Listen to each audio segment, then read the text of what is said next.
안녕하세요. 참여정치연구회 대표 노학래입니다. 오늘 진행을 맡게 되는데요.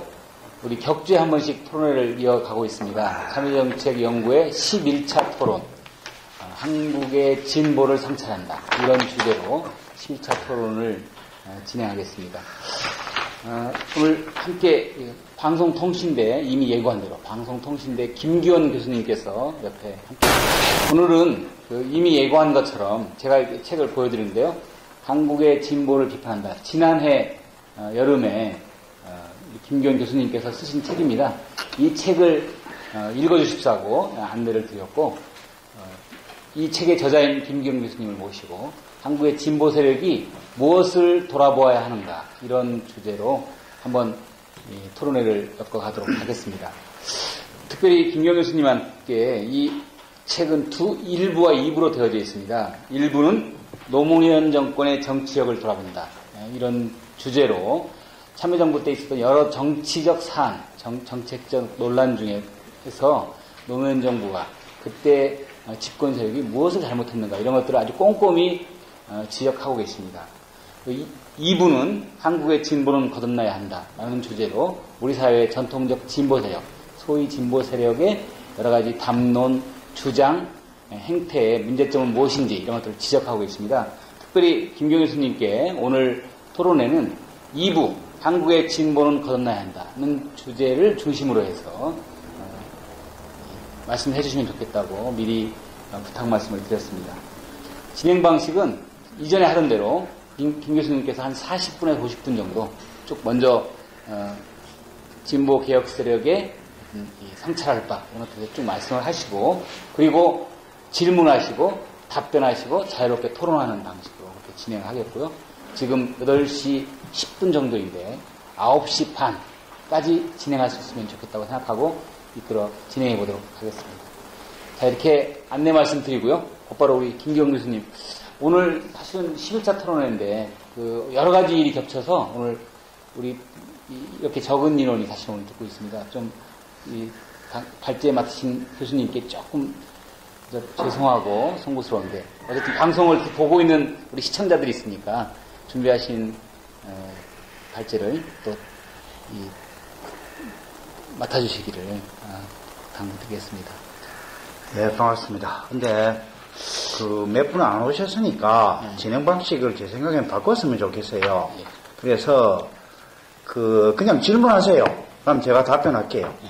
그러니까 내용은 책에 다 있는 이야기고, 그 다음에 여기 요약도 해놨으니까 여러분들이 자유롭게 아무 문제나 책과 관련되는, 또는 책과 관련되지 않아서 좋습니다. 우리 사회의 정치, 경제 이런 것에 대해서 질문이나 디스커션을 토론을 통해서 배우는 게 훨씬 재밌습니다. 일반적으로 제가 이야기해 본들 별 재미없습니다. 그러니까 질문하세요. 자, 그렇게 교수님께서 질문하면서 책을 보시면서 가지고 있었던 문제의식이나 이런 것들 가지고 질문하고 또 답변하시는 거라든가, 평소에 우리 사회의 어떤 진보 세력 또는 노동조합 등의 어떤 주장이나 행태에 대해서 특별히 궁금한 게 있거나, 아니면 교수님의 평소 주장과 관련해서 좀 다른 이견이 있거나, 이런 것들을 자유롭게 질문을 하시면 답변하시는 방식으로 진행을 하도록 하겠습니다. 제가 그럼 먼저 첫 질문은 이겁니다. 쌍용자동차 문제인데요. 쌍용자동차 문제와 관련돼서 노동조합의 주장 중에 참여정부 때 있었던 쌍용자동차가 세상에 흑자부도라고 말하기까지 하는데요. 이 부도 직전의 상황에 이르렀을 때 어떤 이 상하이차가 사실은 쌍용자동차를 제대로 경영할 의사가 없는 자본이었고, 중국 자동차 산업의 이 성장에 필요한 한국 자동차 산업의 기술을 빼가기 위한 어떤 전략적 행위로서 쌍용자동차 인수에 참여하게 되었고, 실제로 그때 약속한 자본 투자 약속이라든가 이런 것들도 사실 허위의 것이었다, 처음부터. 그래서 그런 쌍용자동차 상하이차 매각, 이 참여정부 때 있었던 것이 지금 2010년 이후에 어떤 쌍용자동차 사태에 만든 원인이었다, 이렇게 주장하시는 분들이 있습니다. 이런 주장에 대해서 교수님께서 조금 다른 논지에 구체적인 얘기를 쓰진 않았는데 논지에 글이 책에 쓰셨던데요. 그런 주장에 대해서 어떻게? 책에 제가 쓴 거 말고 예. 쌍용자동차관에서 책에는 한 페이지 정도만 썼는데 예. 책 말고 제가 한겨레신문에 2번에 걸쳐서 쌍용자동차에 대해서 썼는데 그건 안 보셨죠? 예. 그 한겨레신문 안 보시고 경향신문 보세요? 예. 그렇습니다. 아, 그렇습니까? 뭐, 한겨레신문이든 경향신문이든 뭐, 어느 쪽 신문이든 제가 뭐, 특별히 한겨레신문을 보라고 지금 말씀드린 게 아니고, 그 신문에 2번을 썼고, 예. 그뿐만이 아니고 제가 블로그에다가, 예. 제 블로그에다가 이 상호작용증 문제에 대해서 길게 썼어요. 예. 그래서 제 블로그를 소개를 드릴게요. 예. 제 블로그 보신 분, 제가 들어가 봤습니다. 그런데 먼저 한번 들어가 보시고 말았죠. 아닙니다. 그러니까 여러분들- 상용자동차에 대해서 쓰신 건 안 보셨죠. 그러니까. 그 상하이차 매각권에 대해서는 제가 그러니까 쌍용자동차 매각권이지 상하이차 매각권이 아니고 그죠?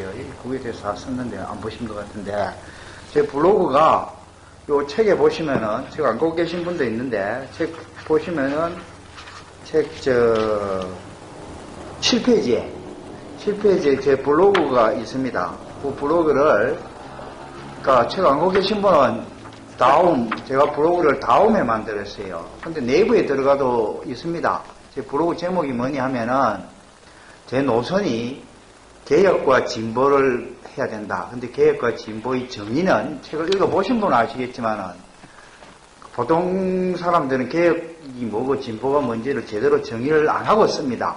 근데 저는 제 나름대로 제가 알기에는 제 식으로 이렇게 체계적으로 정의한 사람이 이때까지 한 사람도 없었습니다. 제가 알기는. 근데 그래서 제 블로그 제목을 개혁과 진보의 메아리 이렇게 되어 있습니다. 제 이름 쳐가지고는 블로그가 동명이 인이 많기 때문에 안 나오고 개혁과 진보의 메아리를 치면은 제 블로그가 나옵니다. 블로그 소개하는 김에 제 페이스북 하시는 분 손 한번 들어보세요. 아, 다 하세요? 안 하시고. 어떻게 진보정의당에 관련하시는 분이 페이스북, SNS를 안 하시는가? 뭐 SNS가 결정적으로 중요한 건 아니지만 어쨌든 페이스북에 들어가서 그러니까 페이스북이 그 www.fb.com이잖아요. 그 다음에 슬래시하고 제 이름을 치면 제 페이스북에 저하고 친구할 수 있습니다. 제 이름이 뭐냐면 영어로 KY WON 키원입니다. KYI가 아니고 KYWON KIM. 그렇게 치시면은 제 페이스북에 들어올 수가 있고, 그러면 큰 글들은 블로그에도 다 써놨지만 작은 글들은 또 페이스북에만 쓰는 것도 있으니까 한번 참고를 하시면 될 텐데, 안 읽어보셨다 그러시니까 제가 말씀을 드리면은,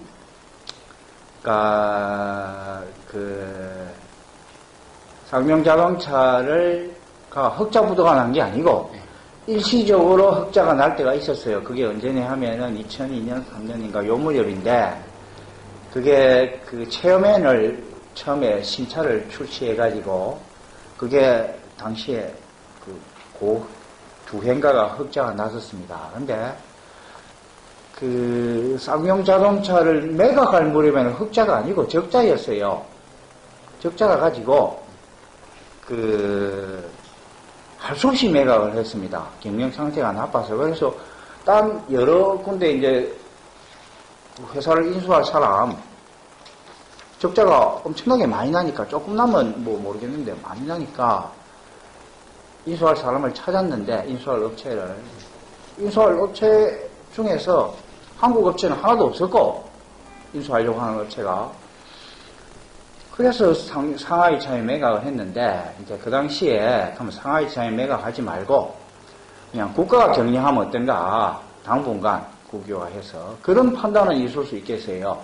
근데 국유화라고 하는 게 일시적으로는 있을 수 있습니다. 예컨대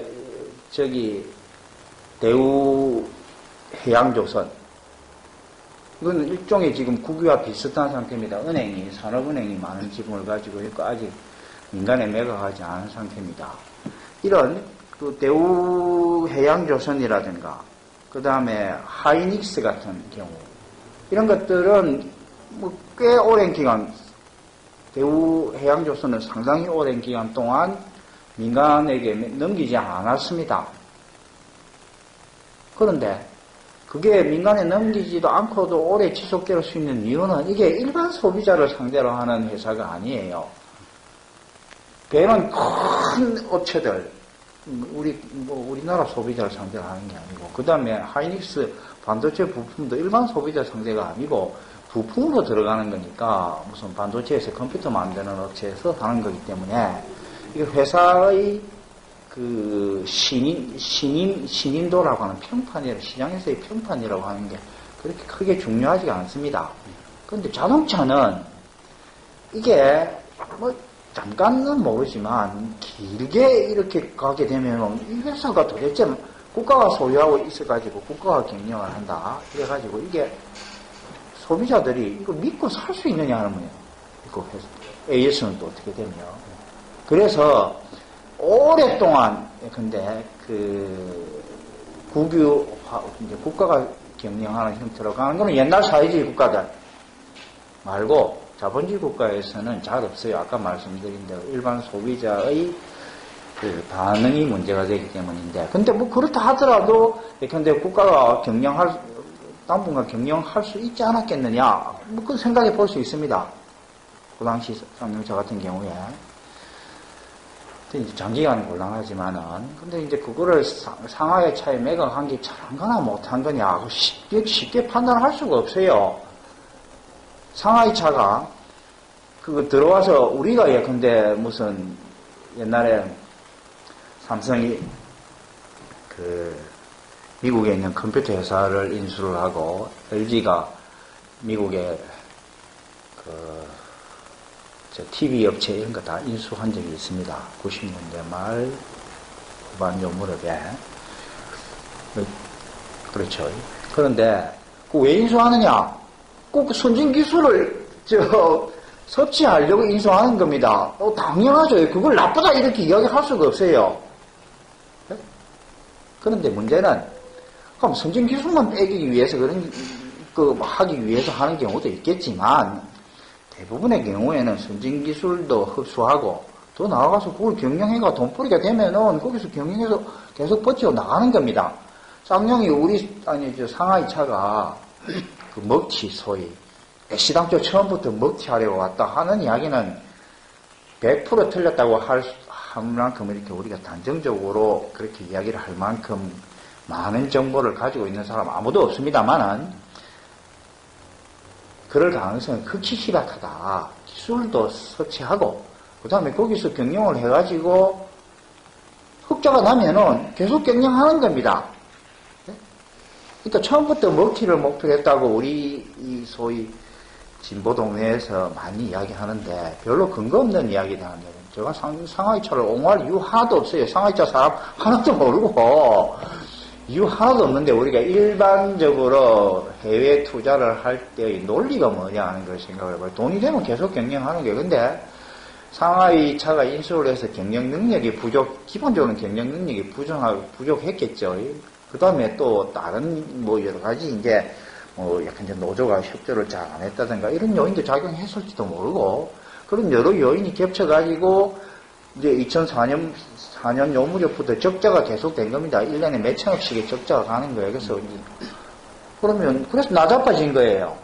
나자빠지는 과정에서, 근데 중국에 있는 큰 회사니까, 중국에서 돈을 빌려오면, 중국에 있는 은행들한테서 돈을 빌려오면, 우리나라 산업은행에서도 돈을 빌려주겠다. 이런 약정이 있었습니다.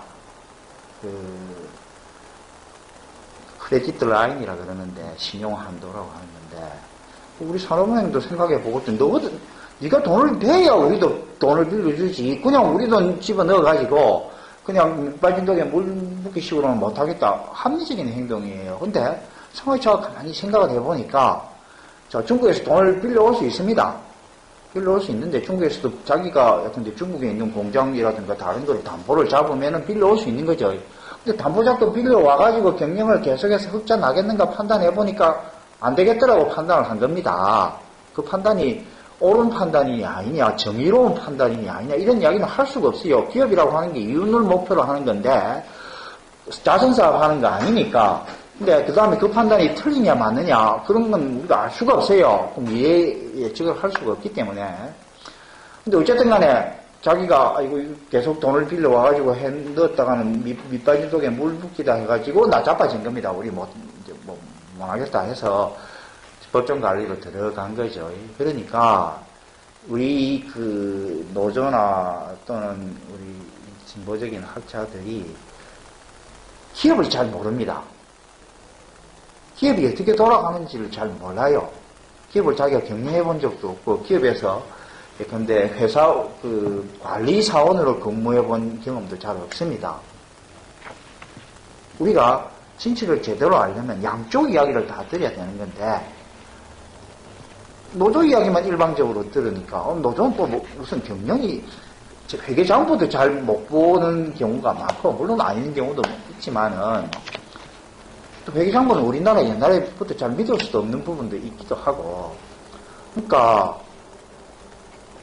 그걸 일방적으로 그냥 먹히다 뭐 이래 등등 하는 이야기는 별로 근거가 없는 이야기다 하는 걸 제가 블로그에 꽤 상세하게 썼습니다. 제가 사람이 죽은 일에 대해서 사람이 20몇 명, 물론 그 중에서는 이제 죽은 이유가 꼭 회사 문제하고 관련되지 않는 경우도 있지만, 아니더라 하더라도, 그래도 뭐, 단 한 명이 죽더라도 문제는 문제니까 사람이 많이 죽은 편이죠.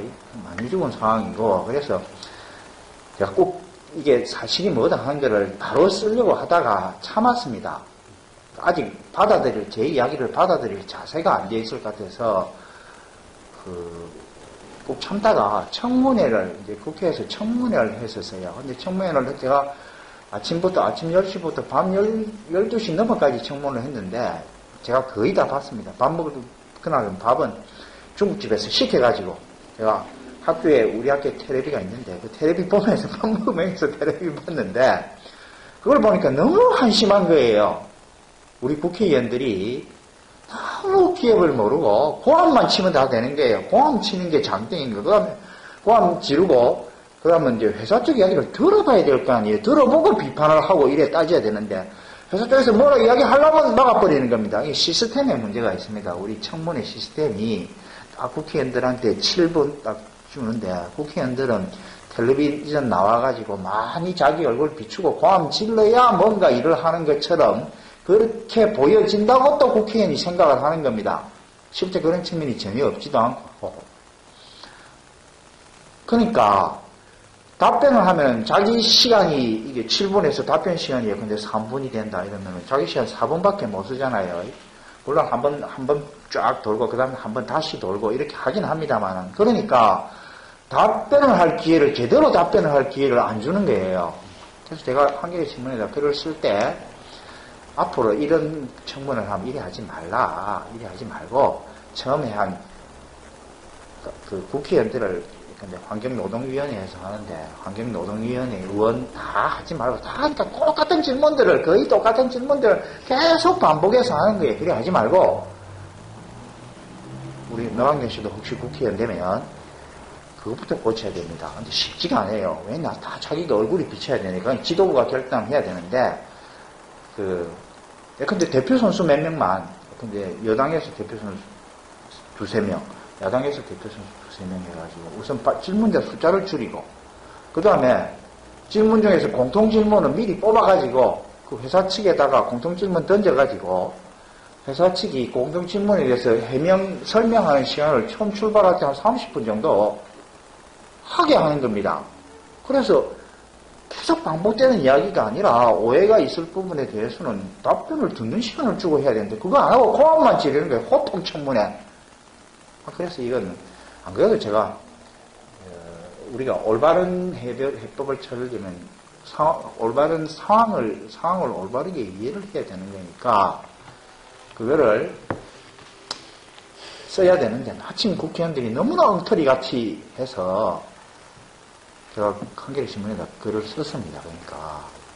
그러고 썼더니만 고방면에 우리 진보 동네에서는 제일 그쪽에 대해서 공부를 그나마 많이 한 친구가 반론을 썼어요. 썼길래 제가 마침 잘 됐다. 이거 한 번 더 제가 재반론을 썼습니다. 그 뒤로 이제 그 반론을 쓴 친구는 한겨레는 안 쓰고 여기 매일 노동 뉴스에 가다 썼는데 제 반론하고는 관계없이 뭐 딴 이야기 좋아요. 제가 일반적으로 경영 상황이 악화되어서 정리해고란 걸 한다 이렇게 이야기했지만은 악질적인 정리해고 사례들을 들었어요. 그 악질적인 정리해고가 있습니다. 그러니까 노조를 탄압하기 위한 해고들 시그네틱스라든가 이런 두 개 지금 드러난 사례들로 있는데 제가 그거 다 인정했거든요. 그러나 일반적인 경우에는 경영 상황이 악화되었을 때 집단적인 정리해고를 한다. 그러니까 딴 이야기를 들고 나왔습니다. 그러니까 어쨌든 간에 그러면서 제가 신문의 칼럼이라고 하는 게 뭐 8, 9매밖에 못 쓰는 거니까 제 블로그에다 꽤 길게 썼습니다. 그리고 그 민변 민주주의를 위한 변호사 협회에서 조사를 해서 꽤 그 여러분들이 조사를 해서 꽤 내용이 괜찮아요. 노조 쪽에서 이제 부탁을 받아서 쓴 건데 순 억지는 아니고 조사 보고서도 제가 다 읽어봤습니다. 네? 그 읽어본 것도 제가 블로그에다가 설명을 다 써놨으니까 한번 참고를 하시면 되겠습니다. 경영위기에 처한 쌍용정책인 매각 그 자체는 어떤 옳고 그름을 따질 일은 아니다라는 것이고요. 상하이 차에 대해서 먹튀자본이다 이렇게 이야기하는 것도 매우 부적절한 비판인 것 같다. 이런 문제의 말씀입니다. 또 혹시 질문하실 분? 대화를 풀어야 될 것 같아요. 네, 뭐 안 풀어도 됩니다. 안 풀어도 뭐 다 아시면 돼요. 질문. 예. 뭐 어쨌든 우리 노학래 회장이 좀 사전에 배포한 자료에 어제 한국 쓰신 사회 이념 정책 지침 해가지고 수직 수평으로 이렇게 X축, Y축, Z축이죠. 세 개의 축까지 있는데. 이거에 대해서 좀 저도 좀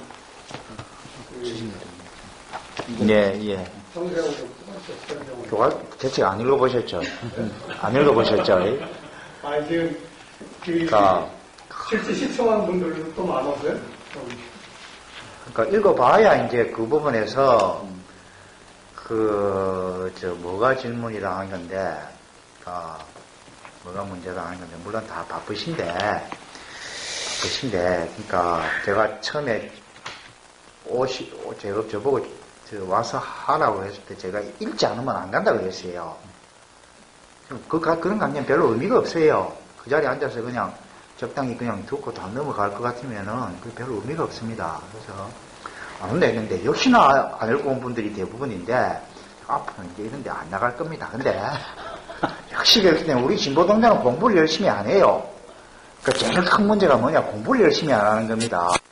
제가 그 보수 동네에 자주 간 적은 없고, 근데 갈까 말까 하다가 새누리당 국회의원들 중에서 비주류가 있습니다. 비주류가 이제 그 경제민주화 실천 모임인데 거기 간 적이 있고 민주당 간 적이 있고 그 다음에 오늘 뭐 이제 쪽에 온 적이 있고 근데 공부를 열심히 하는 순서가 거꾸로예요. 거꾸로. 그러니까 앉아서 듣는 자세도 그렇고 거꾸로입니다.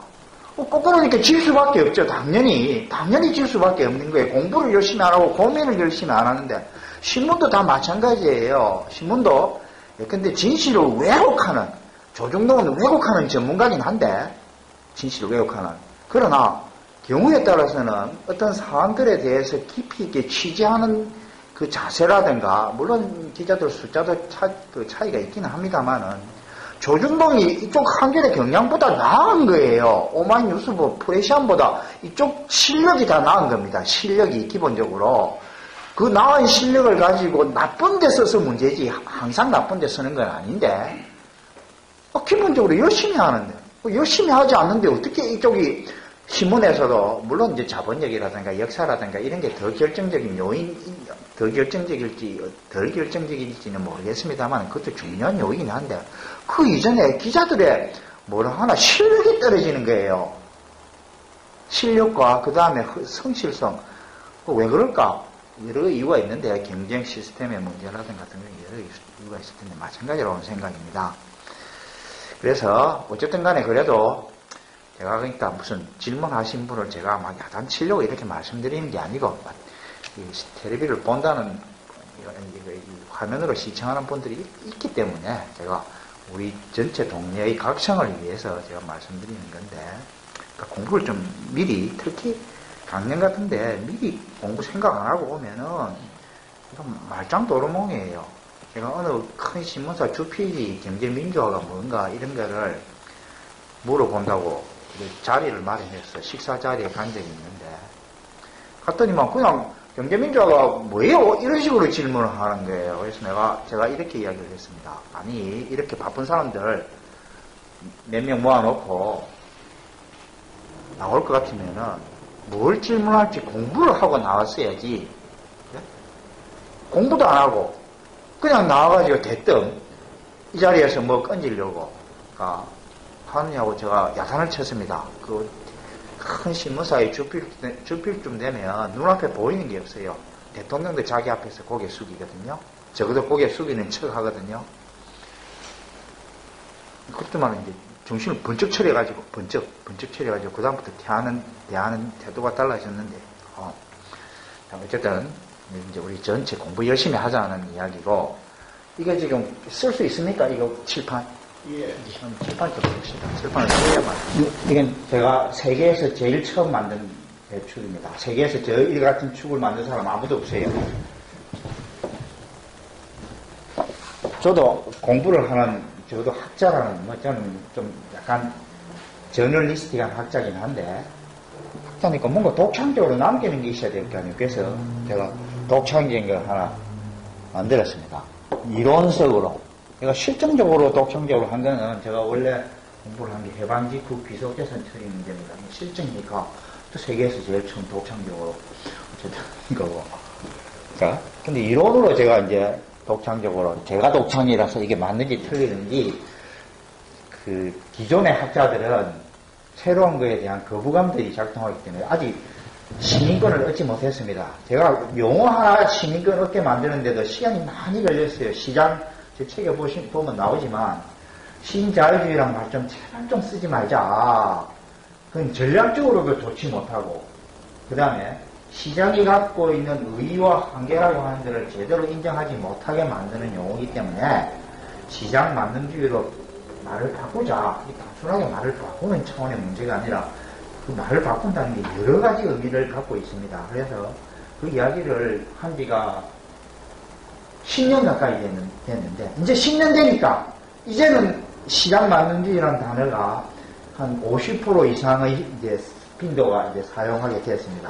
단어 하나 바꾸는데 그래 시간이 걸렸는데, 이 큰 이론 체계가 보편화될 때까지, 시민권을 얻게 될 때까지 시간 많이 걸릴 거라는 생각이에요. 제 죽고 나서 얻을지 모르겠는데, 제가 고민을, 그러니까 우리 학자들이 대체로 하는 방식, 진보동료 학자들, 이건 보수동료 학자들이 하는 방식이 뭐냐 하면은, 서양 이론을 갖고 와서 한국에 덮어 씌우는 게 주된 방식입니다. 그것도 빨리 수입해가지고. 근데 요새는 수입 속도가 빨라가지고, 인터넷이 발달된 데 있어서 몰래 빨리 수입해가지고, 뭐라 하나, 이렇게, 폼 잡는 시기치는 이제 지났습니다. 그러나, 저는 그렇게 출발하지 않고, 원래 제가 실정을부터 출발을 했기 때문에 한국 사회의 이게 기본 문제가 뭔가, 아까 해방 직후를 본 다음에 제가 재벌 문제를 공부를 했습니다.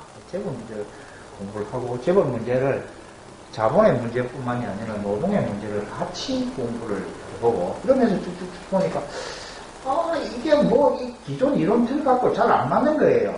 그 다음에, 많은 사람들이 우리 진보정의당도 진보라고 하는 말을 쓰는데, 진보 보수, 그 다음에 개혁, 수구, 이거에 대해서 아까도 잠깐 말씀드렸지만 제대로 정의를 하고 쓰는 사람이 제가 아는 한은 한 명도 없습니다. 한 명도. 정치학자들도 그걸 제대로 정의하는 사람하고 쓰는 사람은 없고, 막연하게 어떤 식으로 하느냐 하면은 옛날에 민주노동당이라든가 이런 건 진보 정당이고, 정당에 관해서.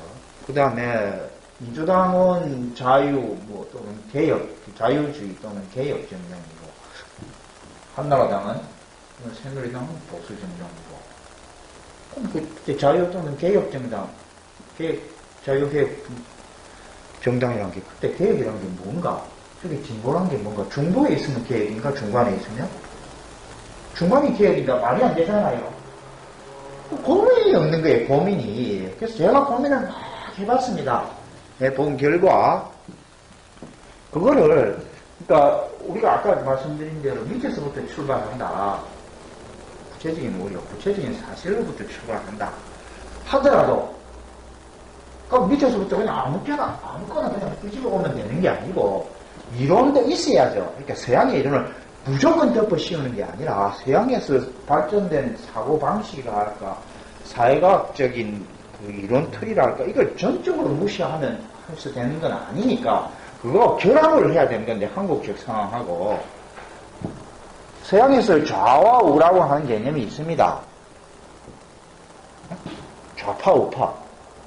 원래 이 좌파, 우파라고 하는 건 프랑스 대혁명 때 나온 이야기지만은, 그래서 좌파라고 하는 게 있고, 그 다음에 진보, 보수라고 하는 게 있어요. 한국 사람들 중에는, 한국 진보파들 중에 교수들도 막 이렇게 많이 이야기합니다. 자기는 진보파인데 좌파는 아니다. 그때 진보는 뭘 의미하고 좌는 뭘 의미하는지 모르는 거예요. 그냥 막연하게 좌파 이러면은 사회주의 혁명을 주장하는 사람은 좌파다. 자기는 사회주의 혁명 주장 안 한다. 또는 요새 그 조선일보, 오늘 조선일보 한개 컬럼인가에는 이제 종북 좌파 때려잡자. 그 논설 주필인가 항상 좀 약간 겁나요. 박정희 시대 때 하던 방식이잖아요. 공안 통치라고 하는 게. 그래서 중앙정보부 끌고 가가지고 빨갱이라고 두드려 잡던 시대로 그대로 돌아가진 않겠죠. 그 사이에 우리가 엄청나게 역사 발전을 했으니까 이명박이 정권이 역사를 후퇴시켰지만 후퇴시켰다고 해서 전두환 정권만큼 후퇴시키지는 못했잖아요. 박근혜 대통령이 후퇴시킨다 하더라도 그렇게까지 전두환 시대로 백골단이 설치고 중앙정부에서 사람 두드려 패가지고 죽이고 하는 그런 시대로 돌아가진 않겠지만 종북 좌파 이래가지고 때려잡자는 게 그러고 무슨 국회의원들 뭐 심사하고 저는 그 국회의원들이 정확하게 어떤 사상을 갖고 있는지는 모르지만 정확하게 저는 주체사상파에 대해서는 책에도 보면 제가 비판해 놨습니다. 예? 주체사상파는 잘못됐다. 주체사상파는 북한의 현실을 도대체가 보지를 못하고 북한의 시대착오적인 북한 체제의 시대착오성을 이해를 하지 못한다. 그러나 그렇다고 해서 자기 생각 갖고 있는 거를 무슨 상상을 검증해서 국회는 몰아내겠다. 이 전체적인 분위기가 굉장히 안 좋습니다. 안 좋은데 어쨌든 간에 자 그러니까 그런 분위기 속에 있기 때문에 자기는 진보파이지만 좌파는 아니다. 보수파들은 우파라고 그러죠. 그런데 대부분의 경우에는 진보란 말은 좋은 말입니다. 의감이 좋잖아요. 정치적으로는 의감이 좋아야 됩니다. 의감이 언어의 정치적 그 효과라고 하는 게 있는데 우리나라 정치가들도 언어의 정치적 효과를 잘 몰라요. 책에도 썼는데 이 책에 쓴 것도 말고도 있는데 어쨌든 간에 그래서 진보라는 말을 한국에서는 가급적이적으로 그러나 사실 엄밀하게 따지자면 이게 이겁니다. 다 같은 이야기예요. 같은 이야기. 이게 이제 극단적으로 가고 그 다음에 북한 체제는 조금 이따 이야기하겠습니다만 이게 개혁이고 이게 수구인데 북한 체제는 좌파 중에서도 극단적으로 가는 수구 좌파다. 북한 체제는 극단적인 좌에다 수구가 결합된 체제가 북한 체제인데 자 그러면 진보보수란 게 뭘까? 그럼 왜 이거를 따로 구분을 해야 될까 하는 이야기인데, 그러니까 자본주의 시장 경제를 가지고 생각을 하면은 자본주의 시장 경제라고 하는 것을 움직여가는 경제 활동을 조절하는 두 개의 큰 축이 있습니다. 하나는 시장이고 하나는 국가입니다. 뭐 시민사회라든가 이런 게 있지만 시민사회는 국가의 영향력을 행사함으로써 국가로 하여금 이렇게 저렇게 하도록 하자 이런 이야기니까 기본적으로 시장과 국가인데 자본주의 사회에서의 좌파는 경제활동에 있어서 시장보다는 국가 쪽을 상대적으로 더 많이 국가를 활용하자 하는 게 좌파고 우파는 상대적으로 국가를 국가 쪽, 시장 쪽에 더 무게를 두는 게 우파인 겁니다. 근데 재정 지출을 많이 늘리자, 그래가 복지를 강화하자, 그게 이런 거죠. 그게 아주 시장에 그냥 많이 맡기자. 아까 시장 만능주의 같은 건 이게 이제 극단적으로 가버린 형태인데, 시장을 좀 더 많이 써야. 미국에서 민주당과 공화당의 갈등이라고 한 거는 바로 그런 거예요. 뭐 지금 이제 미국 정부가 뭐 스톱 되느냐 마느냐, 뭐 피스칼 클립이라 재정 절벽이니 어쩌니 하고 이런 것들이 다 그게 이쪽에 관련되는 이야기들입니다. 그런데 이거를 자본주의 시장 경제 말고 인류 사회 전반에 걸쳐서 생각을 해보자. 그거 제가 생각을 했습니다. 이렇게 생각하는 사람은 세계적으로 제가 처음. 네.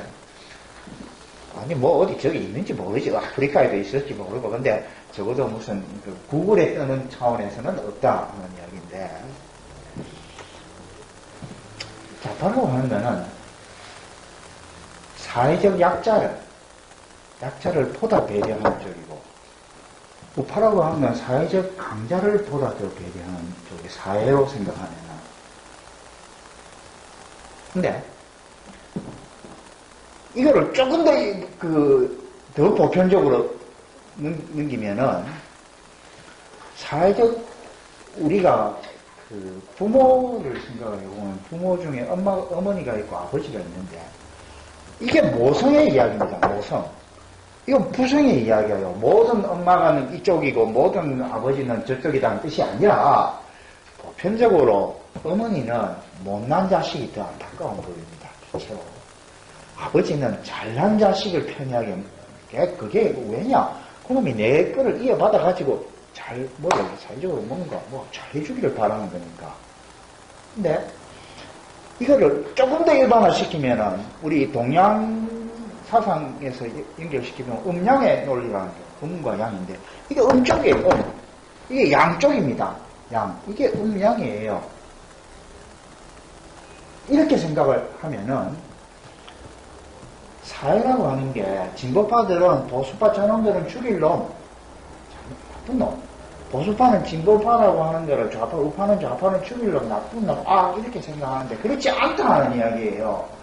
이 둘은 좌와 우라고 하면 균형을 이루어야 된다. 아까 말씀드린 대로 음양이라고 하면, 우리 사회 전체적으로도 음양이 균형을 이루어야 되는 거고, 개인을 볼 때도 개인의 건강에 있었고, 제가 그 한의치료를 가끔씩 봤는데, 저 몸이 아프기 때문에 한의가 동양의학에 관한 책들도 좀 읽어봤어요.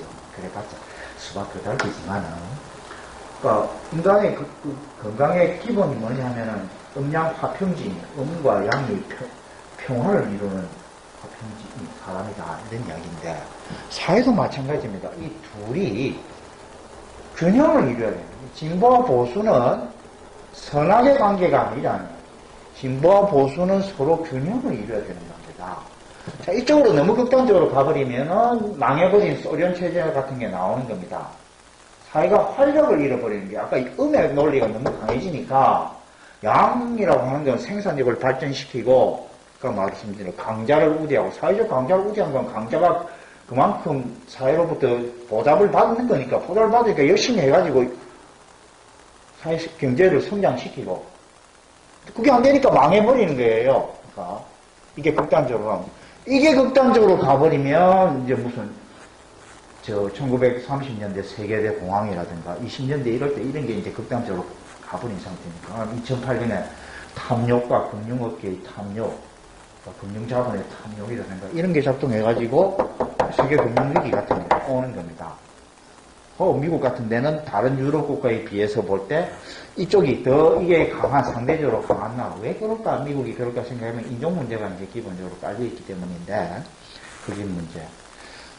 그러니까 미국 같은 데는 그 범죄자가 감옥에 갇혀있는 사람이 200만 명이라고 하는, 다른 유럽 국가에 비해서 7배 정도 비중이 높은 게 신고 10만 명이다. 물론 미국은 범죄에 대해서 엄격하게, 그러니까 처벌이 강한 나라긴 합니다만은, 그래도 그렇게 많은 게 사회 갈등이 그만큼 심각한 거니까, 그렇게 되는 거예요.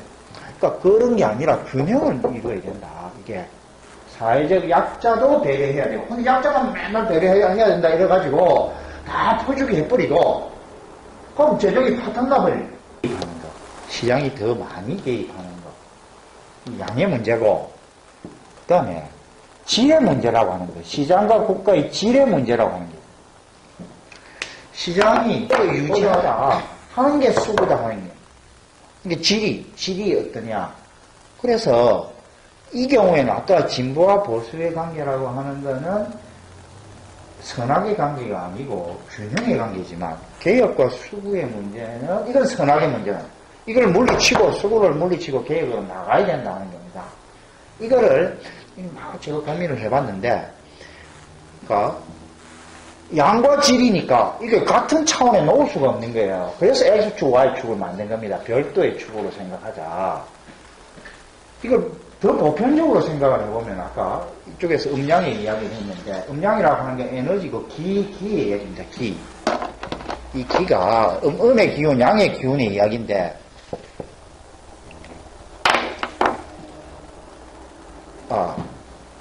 이 좌우의 문제는 보다 좀 더 쉽게 좀 더 다른 예도 하나 들어보면은 우리 인간의 경우에 교감신경과 부교감신경이라고 하는 게 있어요. 들어봤습니까? 그 교감신경과 부교감신경이 이게 균형을 이루어야 돼요. 그럼 인간이 건강이 상하거든요. 마찬가지인데, 이건데, 그게 이제, 기라고 하는 게, 음양이라고 하는 게 있는데, 이 기가 탁하냐, 맑으냐의 이야기입니다. 요 개혁과 수구라고 하는 거는 맑은 기 또는 맑은 피, 이쪽은 탁한 기. 그럼 탁한 기로부터 맑은 기로 가야 되잖아요. 그러니까 이거는 일로 가야 된다. 일로 가야 된다. X축, Y축을 구분하지 않으면은 예컨대 자 우리나라에서 자 민주노총 거대 기업 노조 같은 경우에 진보적인 주장을 합니다. 그러나 완전히 이쪽으로 나가는 축을 만들었다 하는 이야기입니다. 우파 중에서도 이쪽을 평화협력을 주장하는 사람들이 있어요. 그게 이제 합리적 우파라고 우리가 이야기하는 거죠. 그 다음에 상식적, 상식을 되찾자하는. 우리가 안철수 씨가 상식을 되찾자고 이야기를 했는데, 자기가 상식을 되찾자는 말의 의미가 뭔지를 자기가 모르는 겁니다. 대부분 사람들이 모르는데 자기가 알 리가 없죠. 그러니까 고민을 깊이 안 해가지고. 그러니 그 정치개혁 하자면서 엉뚱한 소리 한 거죠. 엉뚱한 소리 한 게 무슨 국회의원 숫자 줄이자. 정치를 축소하는 게 정치를 개혁하는 걸로, 상식을 되찾는 걸로, 상식에 어긋나는 그런 주장을 한 게, 이런 고민이 없어서 그런 게, 상식이라고 하는 게 상식을 되찾자. 그 다음에 합리적인 진보, 합리적인 보수하는 이야기는 뭐냐? 바로 이거. 개혁적 진보, 개혁적 보수가 상식적인 또는 합리적 진보와 합리적인 보수고, 그 다음에 분단 문제가 있기 때문에 상식적 또는 합리적 보수나 합리적 진보는 대체로 평화 협력을 쪽으로 가는 거죠. 그 다음에 이게 수구파들 중에서도, 근데 종북 좌파들은 수구면서도 이쪽은 아니에요, 또. 그건 이것도 이쪽이에요. 그래서 이게 Z축, 안 그러면 이걸 Z축 만들 필요 없고 그냥 X축, Y축에 덮어 씌우면 되는데, 그 한국은 참 복잡해가지고, 그러니까 세계에서 왜 제가 최초냐면 세계에서 이렇게 복잡한 나라가 없어요. 제가 머리가 좋아서 그런 게 아니라 복잡한 나라가 없기 때문에 대부분의 경우에 선진국에서는 개혁, 수구 이런 부분이 별로 필요가 없는 게 시장이 대체로 공정하고 공정 경쟁이 이루어지고 완벽하진 않지만은 국가도 맨날 무슨 우리 지금 무슨 장관들 임명한다니까 다 무슨 골치 아프게 안 나오는 놈이 오히려 안 나오는 분이 이상한 분식이 돼버렸는데 선진국 우리보다 더 북유럽이라든지 이런 데 가면은 이런 문제라고 하는 게 전혀 없지는 않지만 중요한 문제가 아니기 때문에 없는 겁니다. 아니기 때문에. 그래서 제가 세계적인 발견을 할 수 있는 한국의 문제가 심각하기 때문에 이렇게 복잡하기 때문에 그렇다. 네? 이렇게 X축, Y축, Z축. 그럼 한국은 어디 있느냐? 한국의 상황이 그동안 식민지 경험이 있고 그 다음에 분단이 있고 이래가지고 지나치게 오른쪽으로 가 있어. 오른쪽에. 그 다음에 개혁 수구 면에서는 이게 개혁 쪽으로 가지 않고 수구 쪽이 아직 강하게 있는 겁니다. 그래서 어떻게 가야 되느냐. 우리가 요걸 X축, Y축만 1, 2, 3, 4분면에 있는데 사법면 쪽에서 이쪽 방면 쪽으로 이제 옮겨가야 됩니다. 왼쪽으로 좀 땡겨가고, 예? 그게 복지를 강화하고, 그럼 일로 가는 게 경제민주화 같은 거, 재벌개혁하고 노동개혁하고 하는 게 다 이게 시장에서 공정한 경쟁을 하고 하자는 이야기니까 이쪽으로 가고 이쪽으로 가고, 그 다음에 이게 Z축에 있으니까, 자, 이거 참 그리기 어렵네. 이래가지고, 이래 있으니까, 저 위쪽으로, 예? Z축에서는 이게 Z축입니다. X축, Y축이 있고, 이쪽인 거죠. 이쪽. 이게 Z축. X축, Y축, Z축 쪽에서는 위로 가고, 그게 나아갈 방향이다 하는 이야기입니다. 이렇게 깔끔하게, 깔끔 안 합니까? 정리가 되는데, 그걸 가지고 지금 하고 있는데, 실제, 자, 이게 시대적 요구가, 이게 이제 우리 상황이 점점 심각해지고, 이제 국민들의 의식, 시민의식이 향상이 되고 하면서, 경제민주화라고 하는 것도 박근혜 정부가 제대로 할지 안 할지는 모르겠지만은, 어쨌든 선거구호로 들고 나온 이유가, 이게 왼쪽으로 가야 되겠다.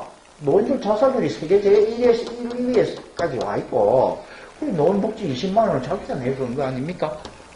저쪽에서. 이쪽도 내걸었죠. 이쪽은 이제 18만원인가. 그렇게 내걸었는데, 전체가 아니고 70%. 그러니까 이쪽으로 가고 경제민주화 이야기하지, 복지 이야기 다 이야기하는 게 바로 그런 거예요. 이제 다만, 이 부분에서 좀 다른데, 그래서 박근혜 정부도 처음부터 이쪽으로 가겠다고 말을 처음부터 하지는 않았는 거예요.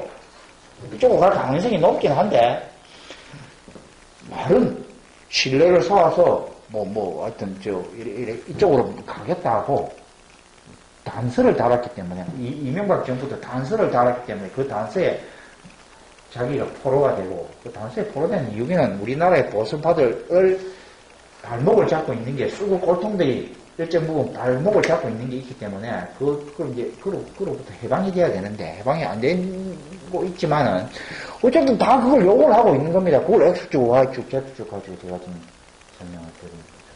이해되세요? 3차원의 공간을 2차원에 그려놓으니까요. 그래서 이제 좌우, 개혁, 수구, 이런 축은 충분히 이해가 가는데요. 평화협력 긴장 대결 축이 2차원에 그려지니까 설명이 잘. 그렇죠. 그래서 이제 Z축을, 근데 그릴 수가 없잖아요. 내가 Z축을. 그래서 그 X축, Y축, Z축이라, 우리 X축, Y축은 우리 Z축은 고등학교 때 공부한 거잖아요. 이렇게 별도로 그림. 그 다음에, 이게 완벽한 그림이냐? 완벽한 그림은 아닙니다. 아까 말씀드린 좌가 이렇게 너무 극단적으로 하면 일로 구부려져요. 뭐 곡선이 사실은 약간 구부러져야 돼요. 그 다음에 우도 극단적으로 가면 일로 구부러지는 겁니다. 근데 그럼 그림이 너무 정신없잖아요. 그래서 약간 단순화해서. 그러니까 어차피 그림이라고 하는 거는 이 기하학적인 비교입니다. 막스가 책에 쓰지만 토대 상부구조라고 이야기하는 거는 우리가 쉽게 개념을 잡기 위해서 그렇게 이야기를 한 거지. 진짜 경제와 그다음에 다른 상부구 법이든 뭐가 이렇게 일층 중구조가 되어 있냐 그거 아닌 거죠. 마찬가지입니다. 그런 한계는 인정하되 기본적으로 사고하는 방식을 어떻게 할 거냐 하는 거를 이렇게 X축, Y축, Z축으로 질문하세요. 일단은 그러니까 저도 그 책을 읽을 때 이제 Z축을 제대로 이해를 못했었는데 지금 보면 이해를 했거든요. 예. 근데 사실 이제 저 그래프에서는 그러니까 약간 좌우에 대해서 그러니까 이제 지금 교수님께서는 이제 어떤 동양의 음양사상 같은 것도 차용을 하셨는데 제가 보기에는 심리학에서도 많이 가져오신 것 같아요. 그러니까 남궁과 자궁으로 약간 이제 그런 어떤 특징들도 좀 가져오신 것 같은데 그게 이제 저도 이제 심리학을 좀 공부한 사람인데 그게 적절한가에 대해서 약간 좀 고민은 들었고요. 그것도 제가 좀 더 고민을 해보도록 하겠습니다. 그리고 제가 이제 그러니까 교수님 책을 읽으면서 좀 한 가지 제일 좀 꼭 그래야 되는가에 대해서 의구심이 들었던 부분은 그 이상규 의원에 대해서 예를 들면서 그러니까 교수님은 이제 이 주사파의 실체에 대해서 그러니까 사실로 인정을 하시는 분인데 그러니까 그 이상규 의원을 예로 들었을 때는 이제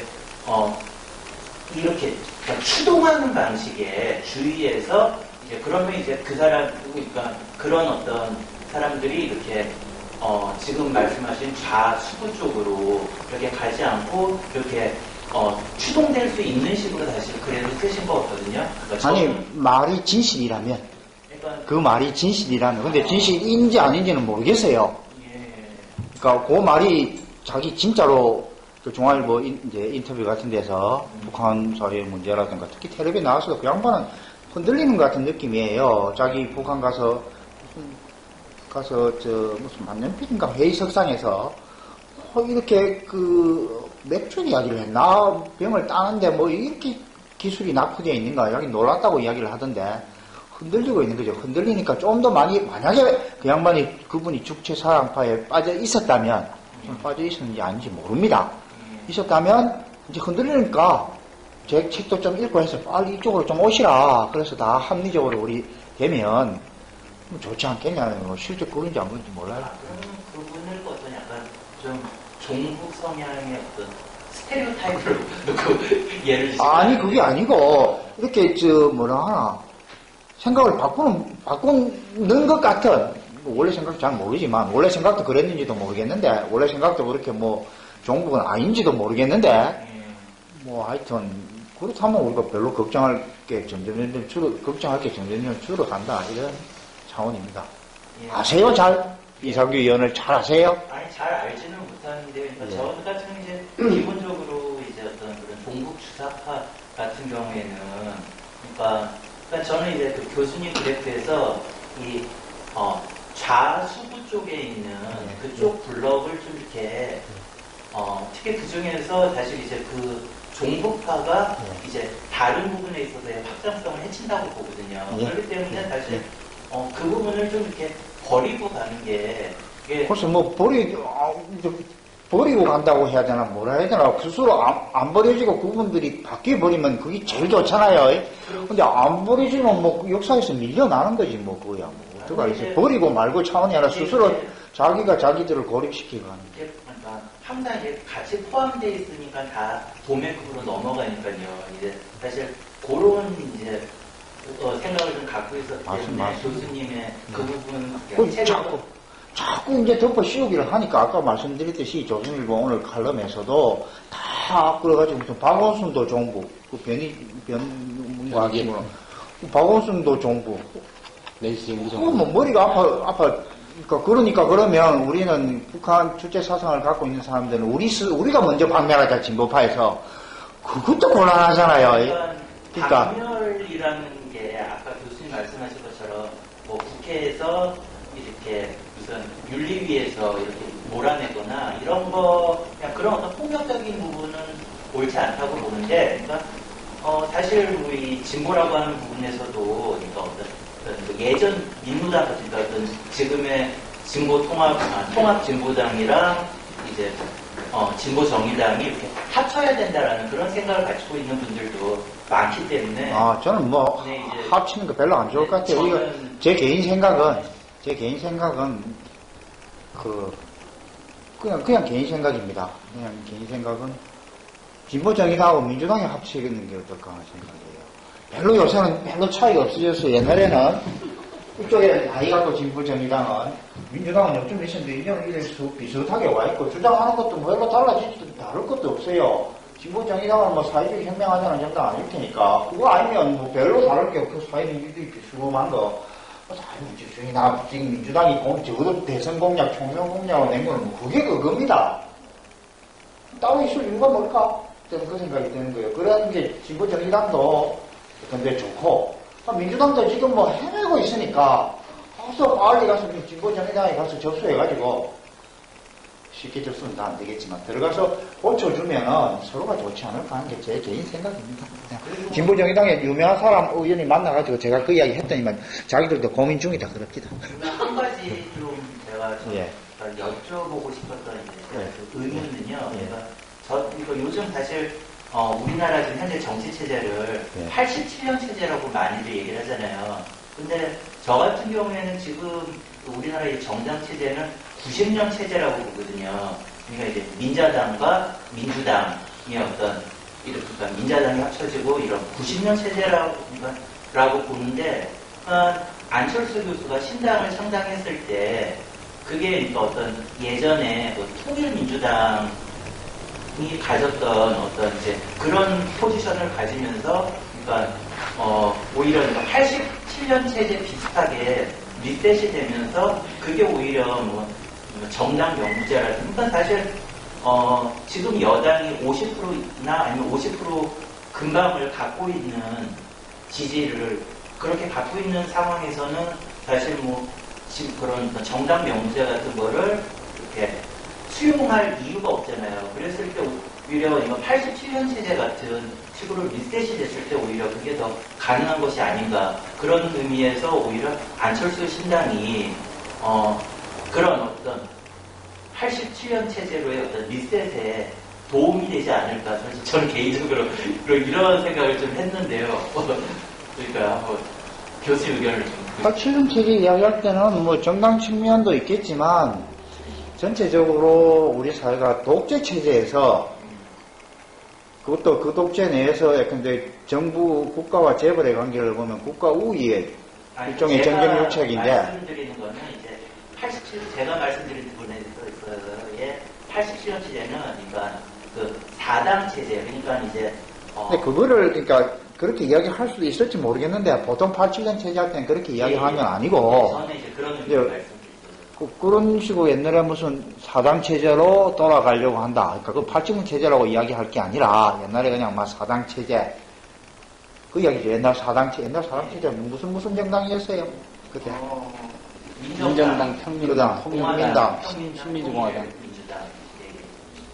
그걸로 돌아가려고 지금 안철수 씨 쪽에서 그렇게 한다. 지금 그 이야기입니까? 아니, 제 얘기는 그러니까 여당이 50을 갖고 있고 현재는 야당이 나머지를 갖고 있는 어떤 이런 체제라면은 그러니까 안철수 신당이 생김으로 해서 한 여당이 한 45 정도를 갖고 뭐 안철수 신당과 나머지 야당이 한 60을 가질 수 있는 그러니까 이제 예전에 그 어떤 민정당이 갖고 있는 포지션 식의 어떤 그런 식의 어떤 그 민정당 이전에 보면 여당이 또 50% 넘게 가지고 있었어요. 그러니까 그건 민정당 질문하시는 분은 어쨌든 거대 두 개 정당이 이렇게 분점하는 이 체제가 어쨌든 이 파열구가 나고 이제 의미 있는 3당이 만들어지면서 정치 구조의 어떤 변화가 만들어지는 계기가 되지 않겠느냐 뭐 이런 얘기입니다. 뭐 이제 그런 차원의 질문이라면은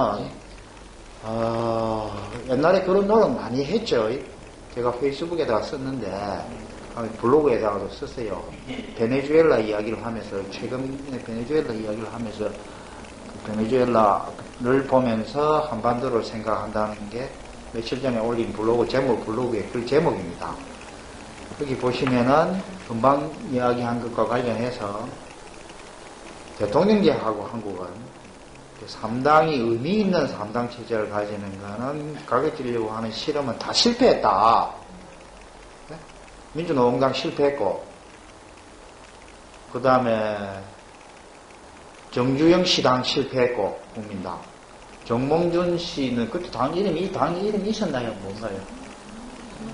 뭐 하여튼 정몽준 씨 그도 실패했고 문국현 씨도 실패했고 안철수 씨가 성공할 수 있을 가능성은 제가 거기 쓴 거는 그리 크지 않다. 그 원인이 뭘까? 지역구도 때문일까? 분단체제 때문일까? 아니면 다른 나라 정당의 역사를 보더라도 3당이 새로 등장해가지고 2당을 몰아내고 새롭게 제2당이 된 경우는 제가 알기는 영국에서 보수당과 자유당이 있었는데 노동당이 들어서가지고 자유당 몰아냈어요. 그 다음에 제가 왜 이런 이야기를 썼느냐 하면은 차베스 이야기를 한다고 쓴 겁니다. 차베스가 등장하기 전에 그것도 몇 개의 그 기득권 정당들이 자기들이 적당히 갈라먹고 했었어요. 근데 차베스가 등장해가지고 그 정당들을 샥 밑으로 확 밀어내고 제1당이 팍 된 겁니다. 뭐 나중에 그 정당도 이리저리 합치고 하긴 했지만은 그러니까 이제 한국이 그런 차베스 같은 상황이 되기가 대단히 힘든 게 아니냐. 진짜 차베스 같은 인물이 이렇게 파워가 있고 정치를 하려면은 그 에너지가 강해야 되는데 그걸 이제 카리스마라고 표현할 수도 있고 뭐 그 에너지가 강해야 선거판에도 이기는 거고 그 다음에 정당도 끌고 갈 수 있는데 그다음 차베스 같은 인물이 등장하면 혹시 가능할까? 한국은 그래도 쉽지 않을 거다 하는 게 제 주장이고 한국의 역사를 보건대도 쉽지 않을 것 같아. 그래서 진보정의당도 민주당과 합치면 어떻겠냐. 그게 서로를 위해서 다 좋을 것 같아. 지금 이 상태로 갔다가는 통합진보당 다음 선거에서 몇 석이나 얻을까, 진보정의당은 몇 석이나 얻을까 대단히 의문이에요. 그래서 차라리 지금 국회의원들 의석 많이 가지고 있을 때 그나마 이럴 때 민주당하고 합치면 지분도 더 많이 확보할 수 있고 목소리 낼 수 있지 않고 할까 하는 게 제 생각인데 뭐 동의하지 않아도 관계없습니다. 동의하지 않으시면 말씀드리겠습니다. 그 그래프를 보면서 제가 느낀 거는 혹시 물 한 잔 있으면 좀 더 주시면 좋겠네요. 우리 사회의 문제는 좌와 우의 문제, 진보와 보수의 문제라기보다도 사실 이제 Y축, 개혁과 수구, 그러니까 상식대 몰상식의 문제가 더 심각하다고 보거든요. 그러니까 최근에 이제 장관들, 인사청문회를 드러낸 어떤 고위 공직자들을 그런 문제, 국정원 댓글 문제 같은 거. 사실 어떻게 보면은 좌와 우의 문제가 아니라 이거 완전히 몰상식의 문제예요. 우리가 상식한 모상식. 그런 측면에서 본다면, 과거에 이제 저희 참여당 정당을 고맙습니다. 약간 어떤 예. 그런 개혁과 수구의 문제에서 민주당하고의 어떤 그 결이라고 하는 것은 좌와 우의 문제는 아니었던 것 같아요. 참여당 경우에는 그렇죠. 예. 그래서 지금도 어떤 정당과 하나를 합친다고 하는 것은 꼭 어떤 노선과 가치 문제 그런 것뿐만이 아니라 그런 문화적인 개혁과 교수님 말씀드린 개혁과 수구 이런 정도의 문제도 굉장히 중요한 요인이 될 것 같거든요. 그래서 이제 일단은 그래서 그것은 좀 가능하지 않을 것 같다 그런 생각을 하고 있습니다. 아니 근데 이제 이게 제가 그 책에는 썼지만은 이게 지금 X축, Y축에 있으니까 X축과 Y축이 전혀 관계가 없는 것처럼 생각을 하는데 이게 되게 대단히 일제하게 관계가 있습니다. 그래서 그림 그리기가 아까 이래가 뭐 휘어진다 뭐 어떤 이야기도 했지만 그뿐만이 아니라 둘이가 다 상호작용을 해요. X축과 Y축이. 근데 지금 노동시장에서 거대 민간기업과 그 다음에 그 공공부문 공기업의 정규직과 그 다음에 중소기업 또는 비정규직이라고 하는 게 지금 넘어설 수 없는 강이 중간에 흐르고 있는 이게 노동시장의 분단 구조라고 하는 게 이거 개혁과 수구의 문제인데 이걸 극복하는 게 그럼 그걸 어떻게 극복할 거냐 그걸 제대로 이야기하는 사람이 없어요. 제가 조금만 썼는데 제 주장은 뭐냐 하면은 그걸 이제 재벌 그룹과 중소 중견기업 사이의 거래를 시장 거래를 공정하게 하는 거가 물론 하나의 방법이고 그 다음에 또 그 다음에 이제 더 추가되어야 할 게 뭐냐 하면은 공공부문에 대해서는 공공부문이라고 하는 게 시장이 작동하지 않는 부문이니까 공기업이라든가 그 다음에 공무원이라든가 이런 것들은 그거는 민주주의 압력에 의해서 근데 몇 년간 임금을 동결한다든지, 그 다음에 저도 공무원입니다만, 공무원들이라든지 이런 사람들은 연금을 과도하게 지금 다른 부분에 비해서 볼 때는 특권적인 지위에 있는 건데, 이런 것들을 뭐 하여튼 적절하게 민주주의 압력으로 임금을 일정하게 동결한다든가, 그 다음에 연금도 축소해 가고 있는 겁니다. 좀 더 축소한다든가, 그건 이제 민주주의 압력으로 하는 거고, 그거 아니고 재벌 거대 민간 기업이 에 대해서는 민주주의 압력이라는 게 작동하지 않기 때문에 그럼 어떻게 해야 되느냐 그게 복지가 필요한 거예요. 진보가 복지를 강화해서 복지를 강화하면 근데 교육이라든가 의료라든가 주거라든가 이런 쪽에 복지줄이 증대가 되면 그 복지줄의 증대를 통해서 우리가 근로자들의 임금이라고 하는 건 직접 임금과 또는 간접 임금 이렇게 크게 나누어 생각할 수가 있는데 간접 임금이라고 하는 거는 국가로부터 근데 교육비를 안 내도 된다. 극단적으로 이야기해서 대학 등록금이 공짜다. 만약에 그렇다면은 그만큼 지출을 안 해도 되는 겁니다. 지출을 안 해도 되면 거꾸로 이야기하면 그만큼 월급으로 받는 거하고 마찬가지예요. 그래서 거대 민간기업과 중소기업 또는 비정규직 사이의 실질 임금 격차, 실질 소득 격차를 줄여주는 거예요. 그 방법 외에는 그걸 줄일 수 있는 방법이 없어요.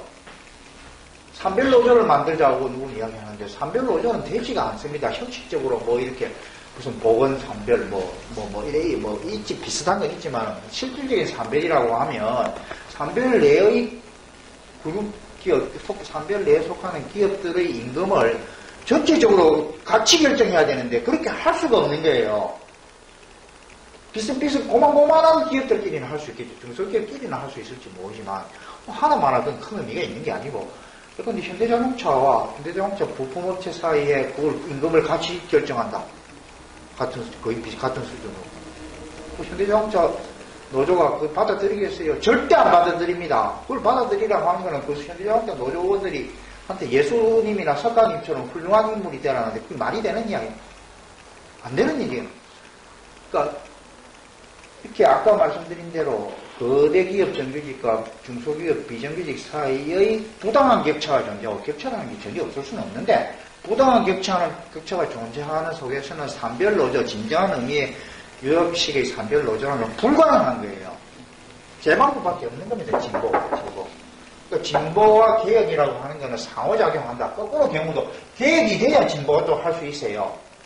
개혁이 돼야 진보한다는 걸 쉽게 생각할 수 있지. 근데 국가가 제대로 엉터리 같은 사람들이 국가를 움직이고 부패해 있고 이러면 누가 국가한테 믿고 세금을 많이 내겠어요? 국가가 유럽처럼 공정하고 깨끗하고 그래야 국가한테 세금을 많이 내서 국가가 나중에 자기가 받는 거니까 그래야 세금을 많이 내는 게 가능해지고 상호작용하는 거예요. 상호작용.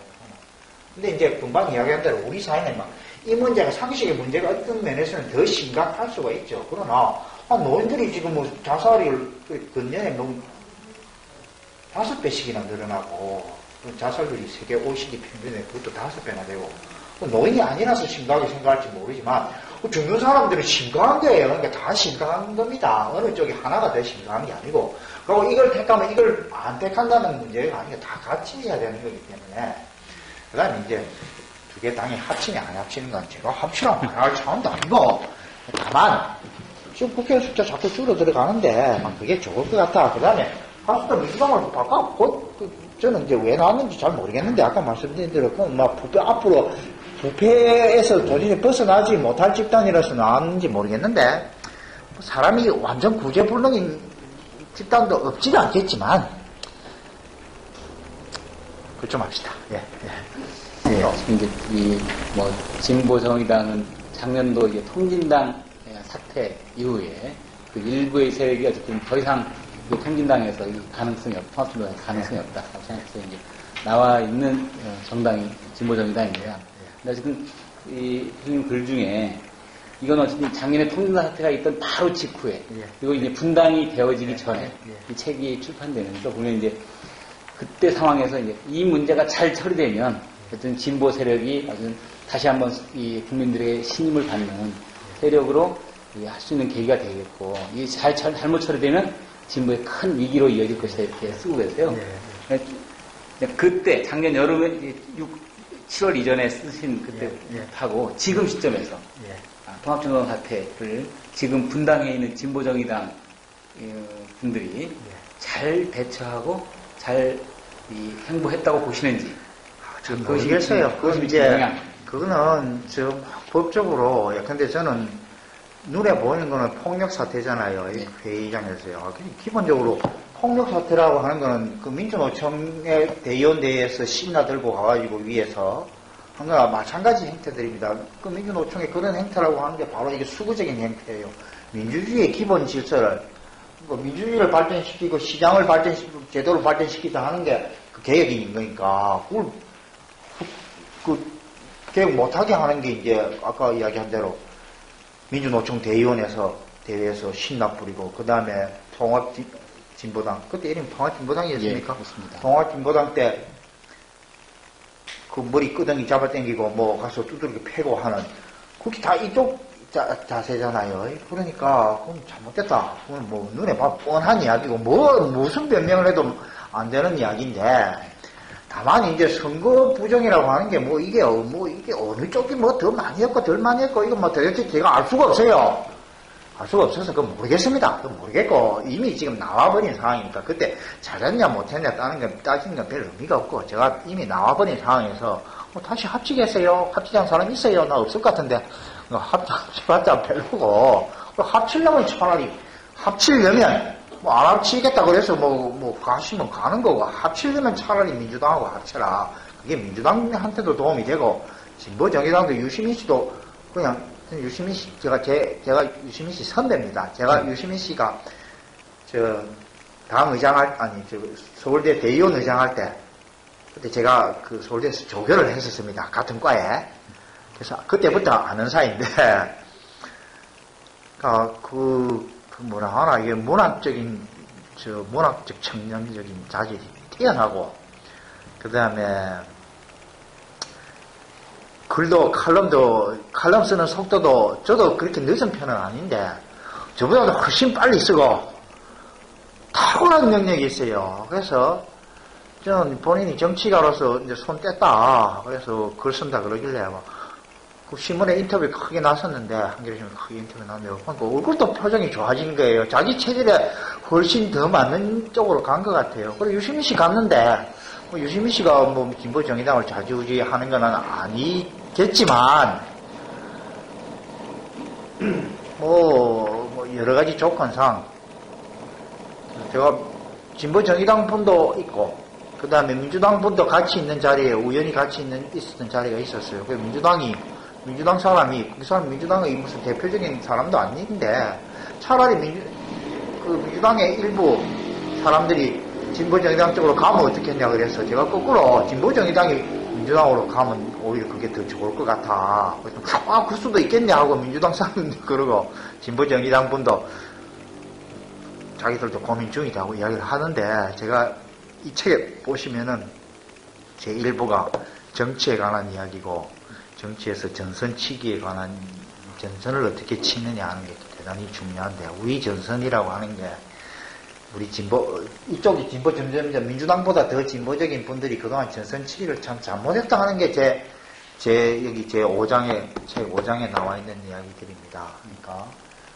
전선을 지금 어디 칠 건가 하는 걸 갖고 생각을 해봐도 진보정의당이 민주당하고 전선을 어떻게 치겠어요?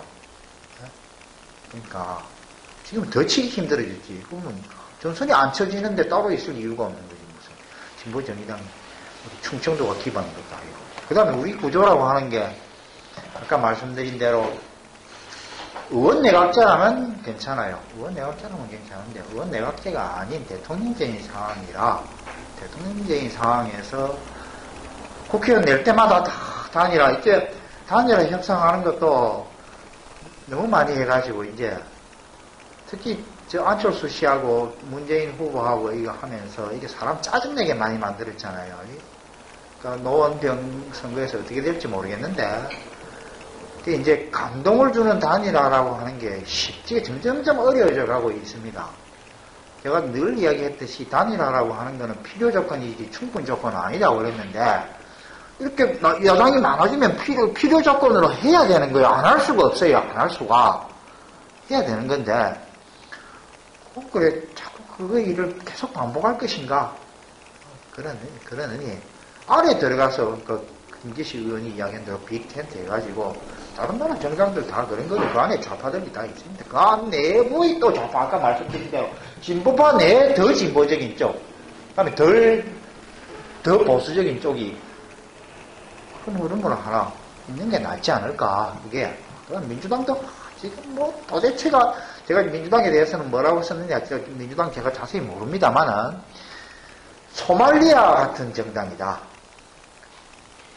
도대체 지도력이 제대로 발휘가 되지 않는 정당 다 잘난 체 있고 개파끼리 있어 개파 이익 챙기고 그런데 보다 더 이념이 선명한 정당이 들어가면 그게 민주당이 살아야 나라가 잘 될 거거든요. 민주당을 죽여버리고 새로 진짜 무슨 제대로 된 정당이 나설 수 있다면 그게 가장 좋은 길이겠지만 좋은 길일지도 모르겠지만 그렇지 않은 상황이라면은 그럴 전망 크게 보이지 않으니까 진보정의당이 들어가서 진보정의당 분들은 또 숫자는 적지만은 또 열심히 하는 건 또 민주당보다는 아까 얘기한 대로 개혁적인 성향은 보다 더 강할지도 모르고, 그 다음에 열심히 하는 쪽에서는 더 강할지도 모르니까, 그래서 민주당을 바꿔주면은 우리나라 발전하는 거.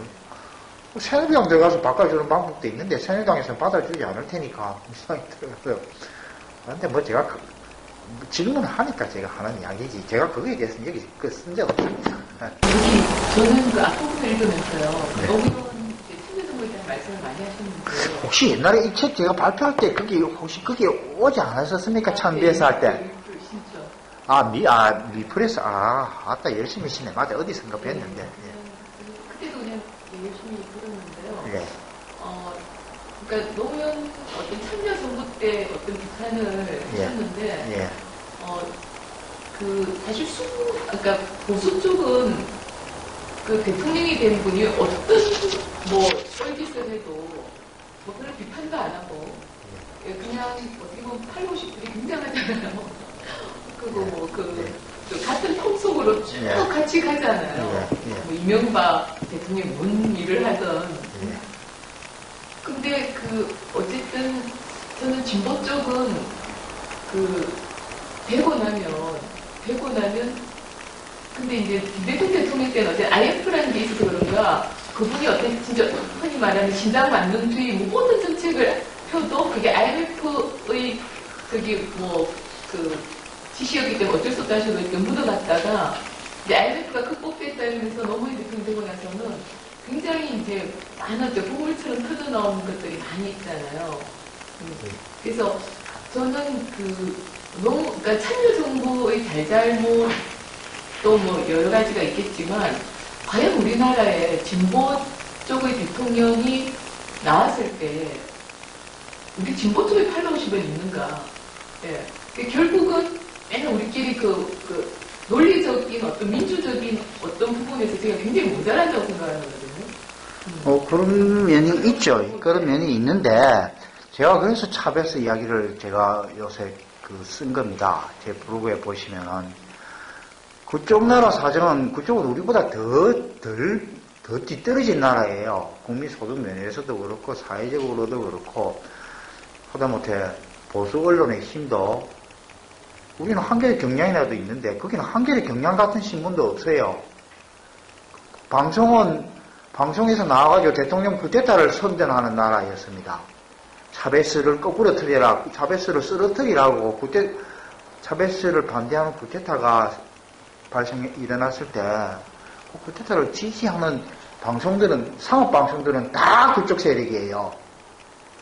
그럼에도 불구하고, 차베스가 지지율 60%로 3선이 됐습니다. 저는 우리나라 진보파 일각에서는 차베스를 우리 사회의 대안 모델로 차베스의 베네수엘라로 이야기하는 사람들이 있는데 그건 아니다. 우리 대안 모델은 아니다. 문제 많은 나라다. 차베스도 문제 있다. 고 썼습니다. 그러나 차베스의 정치적 능력, 전선치기라든가 이런 건 잘한 면이 있는 겁니다. 그래서 60% 지지율을 얻은 거예요. 김대중 대통령 또 후반부에 가면 지지율 30%대로 떨어졌습니다. 노무현 대통령도 30% 되고, 그러니까 우리 팔로워십도 문제가 있는데, 팔로워십도 고쳐 나가야 되는 거죠. 그 다음에 우리 진보파들끼리 이렇게 불필요한 거 가지고 많이 싸우고, 여기 제 5장에 썼지만은, 우리끼리도 분열되고, 더 큰 거를 위해서 연합할 때 연합하는 걸 할지 모르는 것도 있지만은, 지도자가 준비를 많이 해가지고, 차베스 같은 경우에는 준비를 많이 한 겁니다. 자기 나름대로 고민을 많이 하고, 방향 설정도 잘했어요, 상당히. 나중에 오버하기도 하는데, 지도자가 잘하는 것도 중요합니다. 좋은 지도자가 나타나더라도 한국은 구제불능이다. 그거 아닌 거예요. 우리보다 더 형편없는 나라에서도 지지율 60% 받아가지고, 지금 선거가 어떻게 될지 모르겠는데, 자기 부통령이 대통령 당선될 만하고, 또 차베스 아니더라도, 룰라도 마찬가지잖아요. 브라질 수준도 우리보다 뒤떨어진 나라인데, 룰라는 재선하고, 그 다음에 룰라 때 장관 했던 사람이 지금 여자 대통령이 됐잖아요. 그러니까 보수 세력의 문제라고 하는 게 우리 사회에서 제가 신문글에 썼었고 다른 사람들도 그렇게 표현합니다만 기울어진 운동장이긴 한데 기울어진 운동장도 민주주의란 건 머리 숫자 갖고 하는 부분이 있기 때문에 다수의 사람들한테 도움이 되는 정책을 하게 되면은 정책을 잘하는. 그래서 제가 전선치기라고 하는 거예요. 전선을 어떻게 치느냐, 정책을 어떻게 순서를 어떻게 밟아가느냐, 그런 고민이 필요하다. 아무도 그런 고민을 한 사람이 없어서 적어도 글로 쓴 사람은 아무도 없어. 특히 정책 순서에 관해서 이야기한 사람은 아무도 없었기 때문에 제가 정치에 대해서 전문가도 아닌데 정치하는 사람들도 저같이 글을 쓴 사람이 없어요. 제가 글을 쓴 겁니다. 그러니까 비관할 필요는 없어요. 근데 어렵죠. 쉽지는 않은데 다른 나라 경우를 보면 가능하기도 한 측면이 있습니다. 근데 다만 문제는 그런 나라들에 비해서 우리는 분단의 문제라고 하는 게 있기 때문에 그래서 더 어려운 부분이 있어요. 사실은 그게 이제 큰 제약 조건으로 작동을 하는 건데 그 대신에 또 시민들의 의식은 그런 나라들보다는 아까 브라질이라든가 베네수엘라보다는 시민 의식은 더 발전된 부분이 있으니까 지도자들이 앞으로 그러니까 지도자를 잘 키우는 국민들에 대한 아까 팔로우십의 문제로서 우리나라는 정치인에 대한 교육이 필요하고 국민들에 대한 정치 교육이 필요한답니다. 어떻게 앞으로 잘할 수 있을 것인가 그걸 이제 고민을 해야 됩니다. 애초에 체계 논지하고 좀 가까운 질문이 될 것 같은데요. 체계에는 이런 이야기가 있습니다. 98년도에 정례고 이제 법제가 YS 정부 막바지에 이제 2년 유예됐던 것을 어쨌든 김정정부 당선된 인수위 시절에 정례고 유예기간을 단축하면서 이제 정례 법제를 시행하게 되는데 그때 노동계에 있던 분들이 IMF 위기 때 발생하는 다양한 이제 정리해버리든가 집단적인 어떤 고용 해제를 어떤 그 정리해고 법제 도입의 책임으로 DJ가 그래서 이 노동자들을 신자유주의 정책을 받아들여서 노동자들을 해고 싶은 데 동의했다. 이렇게 이제 어떤 이 노동계가 공박을 했는데요. 그에 대해서는 책에 쓰고 있습니다. 부적절한 평가다.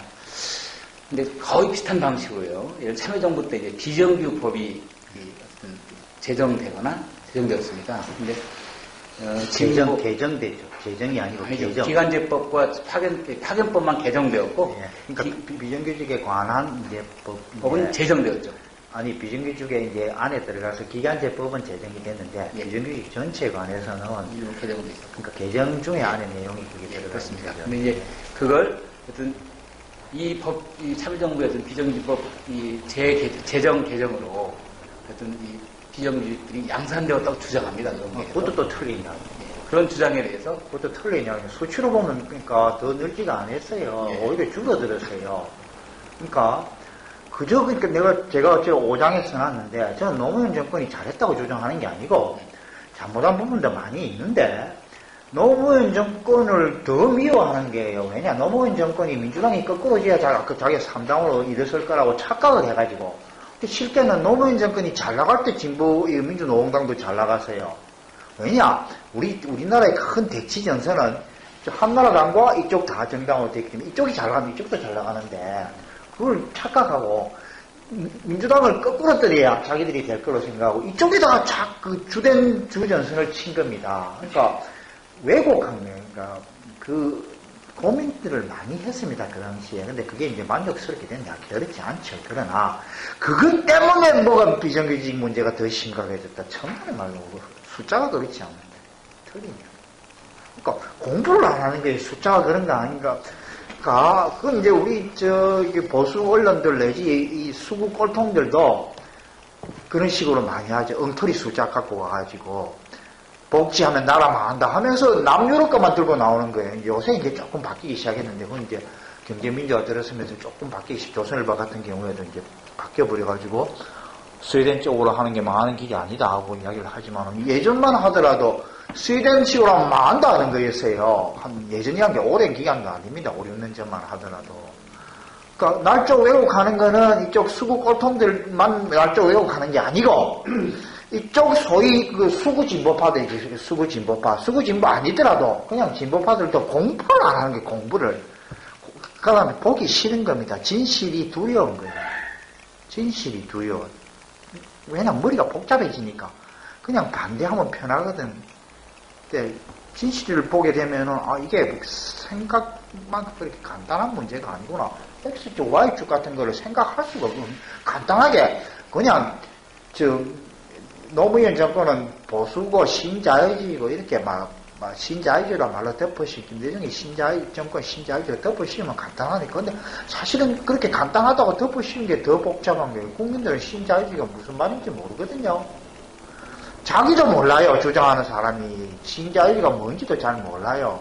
학자도 모르고 민주노총도 모르고 모르면서 막 주장을 하는 겁니다. 그러니까 절실한 고민에서 출발을 하는 게 아니에요. 절실한 고민을 진짜 이걸 어떻게 해결해야 되나 그저 반대하고 데모하고 이거가 중요한 거지.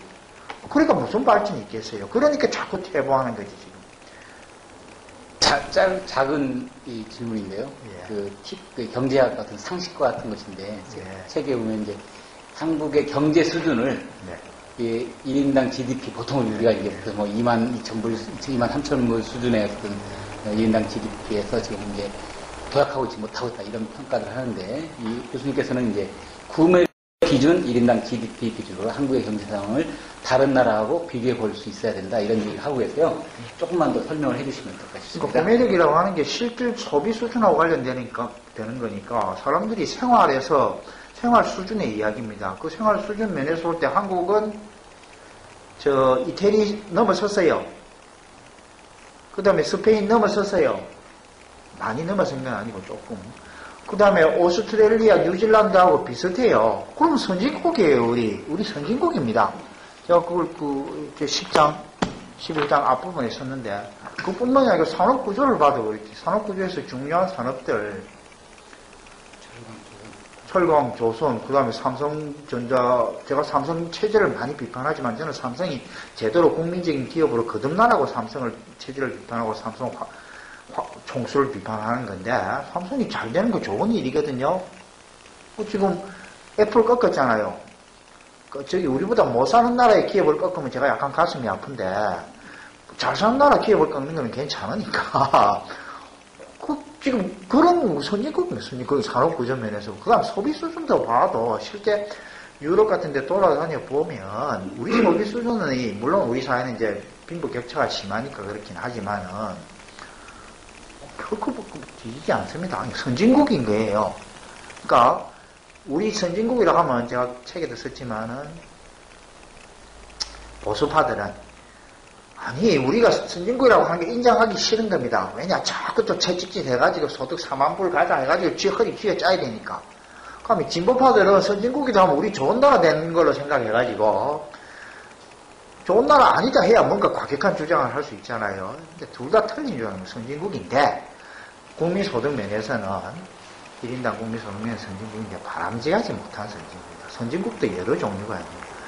저기 유럽에, 스웨덴이든 덴마크든 뭐 이런 독일도 그런 선진국이 있냐 하면 아까 이야기한 대로 이태리, 스페인은 지금 실업률이 50%까지 갔어요.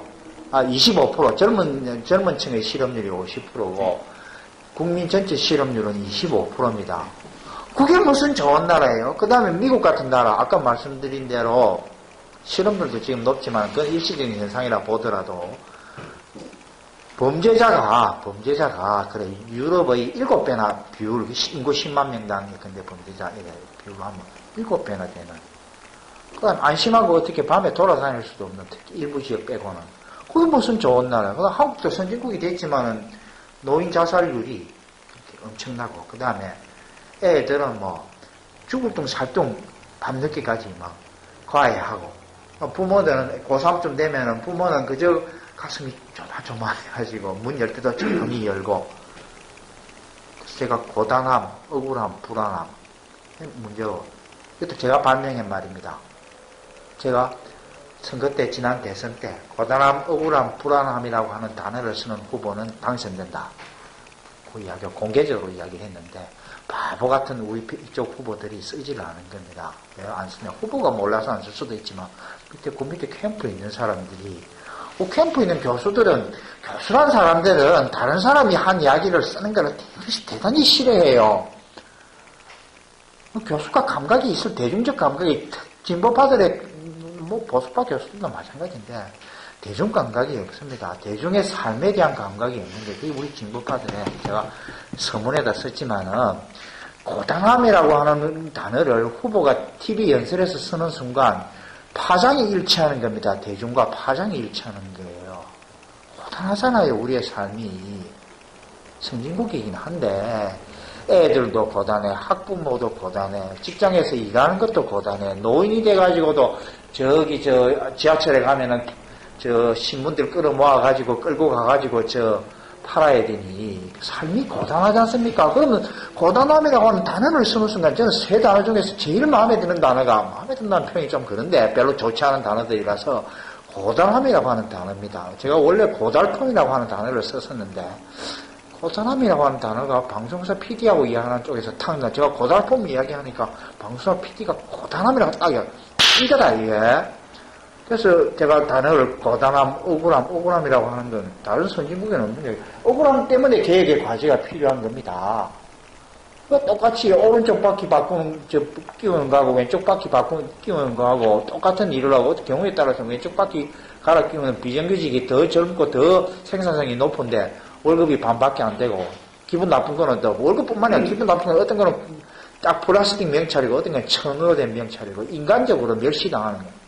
요새는 그렇게 하진 않는다고 그러는데 그게 이제 파견법의 문제가 되니까 그래 기본 구조는 그런 거죠. 억울한 거 견디지 못. 해원이라고 하는 게 동학혁명이라고 하는 게 해원에서 출발한 거 아닙니까? 월급이 좀 적은 건 괜찮은데 억울한 건 참을 수 없는 거거든요. 그 다음에 불안한 거. 제가 만든 세 단어인데 제가 선거용으로 만든 건 아니고 고민을 하다 보니까 이렇게 만들어졌고 마침 그게 선거 국민이 돼가지고 쓰라 했더만 바보 같은 거 떨어지지 당연하지. 그래 이쪽에 떨어지는 게 무슨 이야기 하다 여기까지 갔나요? 어쨌든 그렇습니다. 선진국 이야기. 선진국 그러니까 바람직하지 못한 선진국이라고 하는 게 이게 고단함, 억울함, 불안함의 문제라고 하는 게 다른 선진국에 비해서 심각한 선진국이니까 바람직하지 못한 선진국이고 우리의 과제는 뭐냐? 바람직한 선진국으로 바꾸는 것. 이게 우리의 과제다 하는 얘기죠.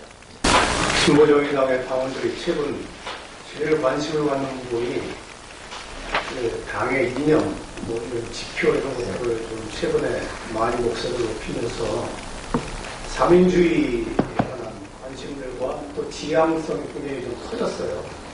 근데 우리나라에서 사민주의가 과연 성공할 수 있을 것 같아요. 특히 사회라는 말에서 느껴지는 그 남북 분단의 이런 대국면에서 느껴지는 국민들의 여러 가지 생각 또는 그 정서 이런 부분에 있어서 그 사민주의가 갖고 있는 지향적 이런 거와 별개로 그 언어에서 느껴지는 거부감 이런 것들이 지금 사실 진보도 작년에 그 통합진보당 사태를 통해서 진보란 말이 더 이상 유효하지 않은 듯하게 보이거든요.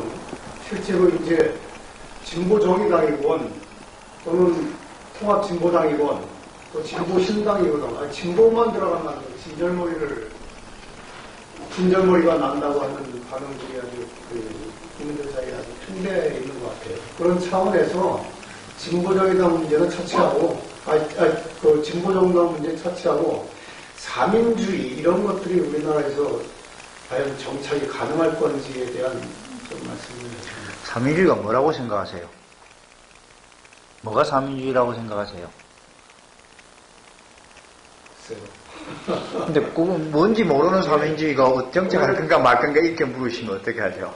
지난번에 사민주의에 관해서 많은 또 논의. 근데 이제 제 말씀이 제가 본격적으로 제가 받아쳐서 그런데 공부를 열심히 하시라고 제가 하는 이야기인데요. 그러니까 그 사민주의라는 게 제가 했지 않습니까? 진보가란 말이 싫어졌다. 저는 별로 싫어지지 않은 것 같아요. 아까 팽배해 있다 그러는데 진보란 건 어감이 대단히 좋은 말입니다. 앞으로 나간다면. 그러니까 자꾸 종북 좌파란 말을 이쪽에 쓰는 거지. 종북 진보파란 말을 안 쓰거든요. 조선일보나 이런 데서 종북 진보파 이런 말 안 쓰거든요. 진보란 게 이게 언어라는 건 언어의 울림이라고 하는 게 있는데 울림이 진보란 게 좋기 때문에 잠시 이제 소위 진보라고 하는 건 내가 특히 통합진보당 그 시절에 그것 때문에 좀 그런데 그 조금 지나면 그 진보에 대한 그 거부감은 원래 단어의 울림이 나쁘지 않기 때문에 저는 괜찮을 거라 생각하는데, 당의 이념은 저는 기본적으로 이겁니다. 뭐 무슨 당이 됐든 간에 옳은 정당이라고 하면 이리로 가는 정당이 아까 말씀드린, 그럼 뭘 해야 되느냐? 저 제목이 진보와 개혁과 평화 협력을 하는 겁니다. 진보 개혁 평화당 제일 좋으면 이름을 그래 붙이면 되는데, 그건 너무 기니까 그걸 뭐라 할 건가 하는 건데, 그 이념이라고 하는 게 삼인주의의 이념이라는 게 삼인주의, 한국적 삼인주의. 한국에서는 분단 문제라고 하는 게 있기 때문에 삼인주의라는 건 서구에서 나온 건데, 그 서구에서의 삼인주의는 개혁의 문제도 별로 없어요. 이게 진보.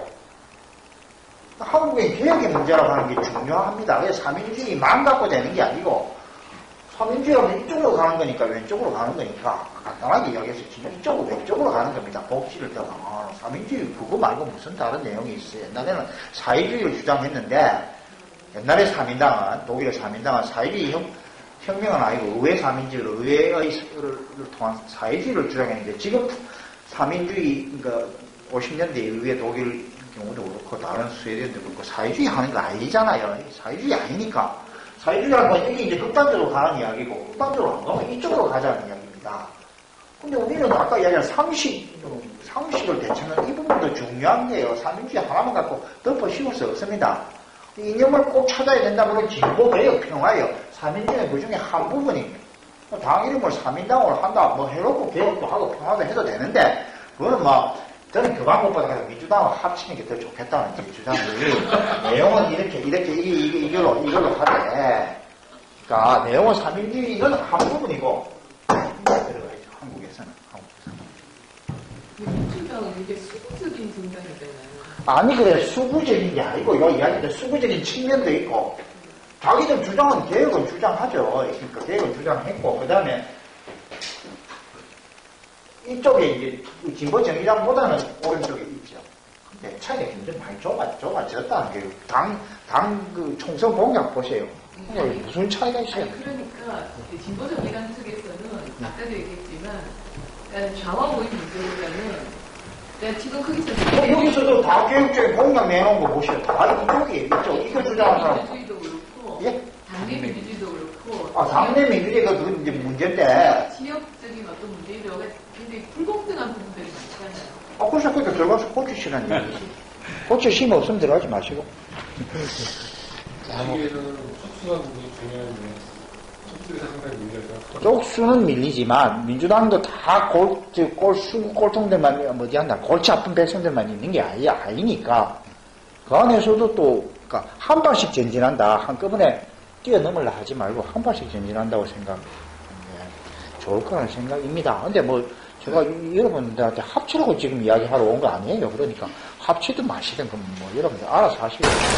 예정된 시간을 훨씬 넘겨서 우선적으로 답변해 주시고 토론해 주셨는데, 저는 처음 말씀드린 것처럼, 양해를 구한 것처럼 오늘 유별나게 사실은 이러리라고 생각하지 못했는데 청중 숫자가 워낙 작아가지고 거듭 송구스럽고요. 그런 조건에서도 열정적으로 토론해 주시고 주신 우리 교수님께 정말 감사드리고, 오늘 굉장히 구체적인 이야기, 진보 정의당이 앞으로 어떻게 했으면 좋을까, 이런 얘기까지, 개인적인 의견을 기탄없이 말씀을 해주셨는데, 어떤 진보 세력의 성찰이라는 점에서 이 책, 한국의 진보를 비판한다, 꼭 일독을 보내드리고요. 그리고 아까 처음에 블로그 소개도 해주셨습니다. 가셔서 다른 아주 정치적이고 정책적인 현안들에 대해서 그때그때 매번 블로그에 글을 쓰십니다. 저도 다 보진 못했지만 매우 자주 들어가는 편인데. 예, 그 재밌는 것도 있어요. 신정아 씨가 하는 이야기도 있는데, 거기 보면은 옛날 쓴 건데, 거기. 다 봤습니다, 지금. 예, 교수들에 대한 이야기 있고, 교수와 거지, 정치가의 공통점인가, 교수와 거지의 공통점, 이거는 다 본 사람들이 다 재밌어 하거든요. 그거 보세요. 선생님이 아주 자극적인 것만 골라서 본 거 아니에요? 둘을 다 봅니다. 거듭 감사드리고, 박수로 오늘 토론회를 마치는 걸로 하겠습니다. 예. 네.